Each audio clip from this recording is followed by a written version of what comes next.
Have you ever cried out to God and heard nothing but silence? This story will show you what God does when He goes quiet.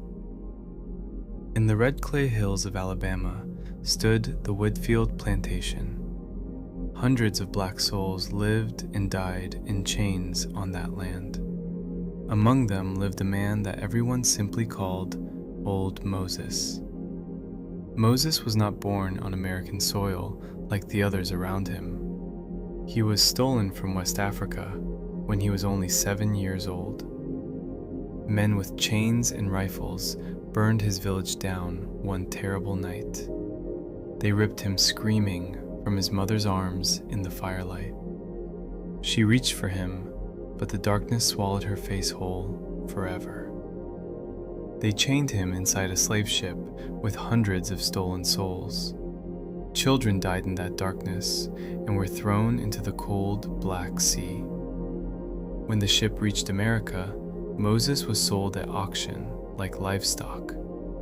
A plantation owner named Whitfield bought him for less than a mule. And I say this directly to you who are listening right now.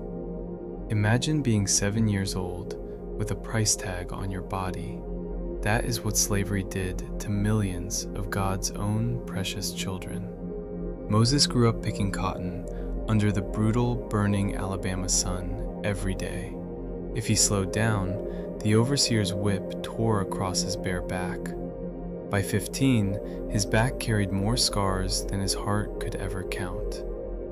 He learned to bleed without screaming and to cry without making sound.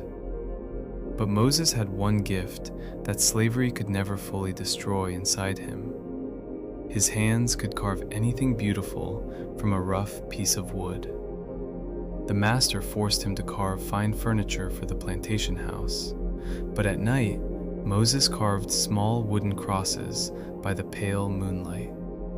Each cross was a silent prayer his tired mouth could never speak. At 20, Moses married a woman on the plantation named Hannah. Hannah sang spirituals in the fields to keep her own soul alive. Together they had a son, and they gave him the name Samuel. Every night the family knelt together on the cold dirt cabin floor. Hannah prayed with shut eyes and whispered to God through her tears, "Lord, keep this family together, because that is all we ask you." But slavery does not care about love or prayers or families at all. One morning, the master sold 10-year-old Samuel to a slave trader. The boy screamed for his father as they dragged him toward the wagon. Moses ran after him, but the overseer beat him into the dirt. He lay bleeding, watching his only son disappear down that long, dusty road. And I tell you something that absolutely shatters my heart every single time. A parent watching their child being sold is a wound beyond all words. That night, Moses knelt alone and screamed at God in complete darkness. "Why did you let them take my boy away from me, God?" Cold, heavy silence was the only thing that answered him that night. 2 winters later, the overseer beat Hannah for moving too slowly one morning. She died that evening in Moses' arms, right there on the cabin floor. Her last whisper brushed against his broken chest like a falling leaf. "Don't stop praying, Moses, because God is still right here. Promise me." He promised her, but his faith was buried with every person he loved. After Hannah died, Moses wrapped his carving tools in her old headscarf. He buried them deep under the cabin floor and never touched them again. The beautiful gift God gave him now only reminded him of his pain. And I want to be very honest with you about something important today. Grief does not just take the people we love away from us. It buries the very best parts of ourselves right down alongside them. Years crawled by on that plantation, like dark water through thick mud. Moses worked and ate and breathed, but stopped truly living inside himself. He stopped praying, and stopped carving, and stopped believing God heard him at all. Other slaves whispered about him sadly in the quarters late at night. Old Moses still breathes, but his soul already left with Hannah long ago. Then in 1865, the war ended, and freedom finally reached that cursed land. Union soldiers rode in and broke the chains that had held them captive. Moses walked off Whitfield land, carrying nothing but Hannah's worn old headscarf. He was 57 years old, with 50 years of bondage behind him.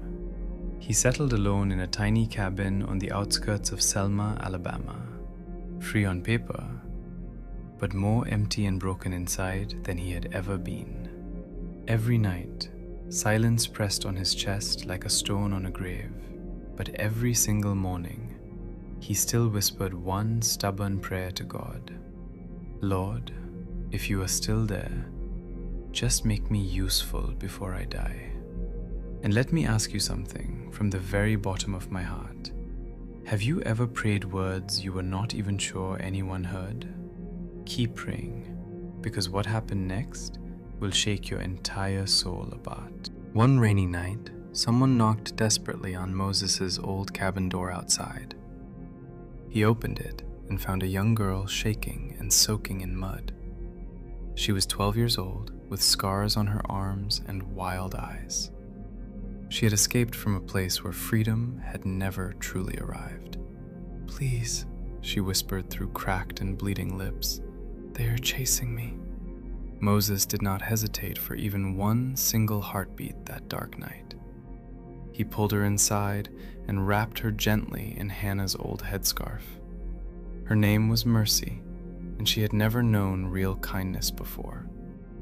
For days, Moses fed her and protected her and let her finally rest. But slowly, something beautiful and unexpected stirred between these two broken souls. Mercy found the buried tools wrapped in cloth underneath the cabin floor. "What are these?" she asked quietly, pointing at the old headscarf bundle. Moses stared at them a long, painful time before he could answer her. "They belonged to the man I used to be, long ago." Mercy looked up at him with big, dark eyes full of quiet knowing. Maybe that man is not gone. Maybe he's just waiting inside you. And this is the part of this story that moves me the most. Sometimes God sends a child to unlock what years of pain sealed shut. Sometimes the smallest, quietest voice opens the heaviest door in our hearts. That night, Moses unwrapped those tools for the first time in 20 years. His old hands trembled as he touched the worn wooden handles once more. Tears fell silently down his weathered face as he began to carve again. A small cross first, then a bird with wings reaching toward heaven. Then Hannah's face carved from memory with every curve he still carried inside. Mercy sat beside him, watching quietly, and whispered, "That is truly beautiful." Weeks turned to months, and Moses taught Mercy everything he knew about carving. The cabin that was dead silent for years now held real laughter inside.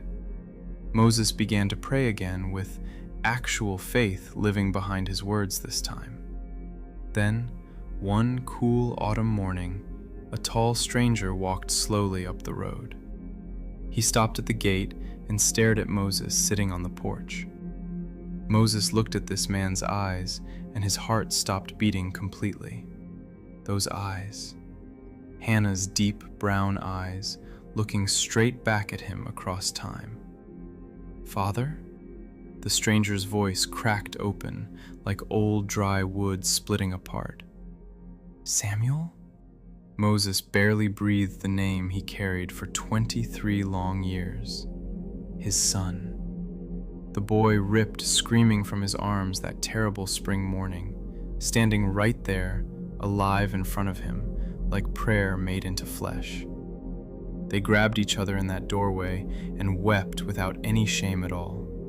Samuel had searched across 3 states and 23 years to find him.